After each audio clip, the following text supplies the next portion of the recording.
Hello दोस्तों, आप सभी का स्वागत है आपके अपने चैनल स्टडी विद देवेश में। और आज जो है सिटिंग अरेंजमेंट का नेक्स्ट पार्ट लेकर आए हुए हैं, जहां पर हम जो स्क्वायर बेस पजल कर रहे थे या स्क्वायर बेस सिटिंग अरेंजमेंट कर रहे थे उसी को हम आगे बढ़ाते हैं।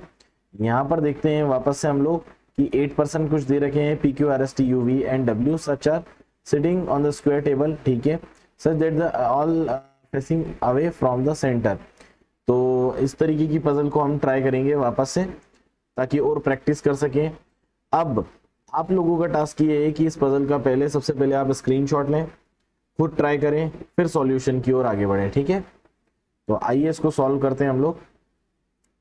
देखिए यहाँ पर क्या दे रखा है, 8% है हमारे पास, P Q R S T U V and W, total 8 member हैं। कहाँ पर बैठे हैं इसकी सिटिंग ऑन स्क्वायर टेबल, एक स्क्वायर टेबल पर बैठे हैं। सबसे पहले मैं फटाफट एक स्क्वायर टेबल बना लेता हूं, ठीक है। और क्या दे रखा है, facing away from the centre. ये लाइन को थोड़ा ध्यान से देखें, अवे फ्रॉम द सेंटर मतलब सेंटर की ओर नहीं देख रहे कहीं, but not necessary in the same order, इसी तरीके से कोई सेम ऑर्डर में नहीं है। 2% are sitting on each of the table, हर साइड पर क्या दे रखा है, हमको 2% बैठने को कहा गया है। मतलब हमने एक यहाँ बैठा दिया, एक यहाँ बैठा दिया, एक इधर, एक इधर, ठीक, इधर, ये सारे अवे फ्रॉम द सेंटर दे रखे हैं, ठीक है दोस्तों। आगे चलते हैं, आगे क्या दे रखा है हम उसको पढ़ते हैं। 2% are sitting each of the table, यहां तक की कहानी कंप्लीट होने के बाद R seat third to the right of Q, ठीक है। क्यू के राइट में क्या बैठा है, थर्ड पर आर बैठा है, ओके डन। आगे V seat second to the right of Q, Q के सेकंड राइट में, क्यू के सेकंड राइट में कौन बैठा है, क्यू के वी बैठा है, मतलब कहीं पर यह आएगा। आगे चलते हैं,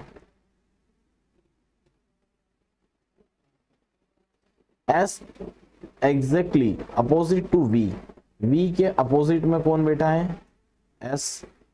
आगे यू से second to the right of T, ठीक है, इसको हटा देते हैं। टी के सेकंड राइट में कौन बैठा है, you. The number of sitting between S and Q, S और क्यू के बीच में जितने व्यक्ति बैठे हैं same is the number of Q and W. आइए इसको हम लोग सेट करते हैं। फॉर एग्जांपल अगर मैंने क्यू को यहां बैठा दिया तो क्या होगा, एक छोड़ा वी, एक छोड़ा आर, ठीक है। और क्या बोला गया है, वी के अपोजिट में कौन बैठा हुआ है, मुझे एस बैठा हुआ है, हमने कहा ठीक है। अब क्या बोला गया है, टी के यहाँ पर टी नहीं रख सकता, यहाँ नहीं रख सकता टी, तो एक ही स्पेस बचती है मेरे पास टी और यू के लिए, टी और मेरा एक यू आ जाएगा इस प्लेस पर। और क्या बोला गया है, एस और क्यू के बीच में जितने लोग हैं उतने ही क्यू और डब्ल्यू के, एक भी नहीं है तो इतने ही हमारे पास क्यू और डब्ल्यू के बीच में। रिमेनिंग आइटम कौन बचा है हमारे पास, पी। तो ये हो जाती है हमारी पजल सॉल्व, ठीक है दोस्तों। आइए हम लोग इसको चेक करते हैं। यहाँ पर क्या दे रखा है, एक साइड पर टीपी, हमने कहा टीपी सही है। और क्या दे रखा है, यूएस, हमने कहा इसको और चेक कर लेते हैं, यूएस, मैंने कहा ये भी ठीक है। और क्या दे रखा है, डब्ल्यू क्यू, ये भी सही है, ये भी सही है और ये भी सही है। मतलब 100% हमारी ये वाली पजल जो हो जाती है वो बिल्कुल सही होती है। अगर आपको इसमें की और पजल सॉल्व करनी है तो हमारे चैनल के साथ जुड़े रहिए, लाइक कीजिए, शेयर कीजिए एंड सब्सक्राइब कीजिए। Thank you so much guys.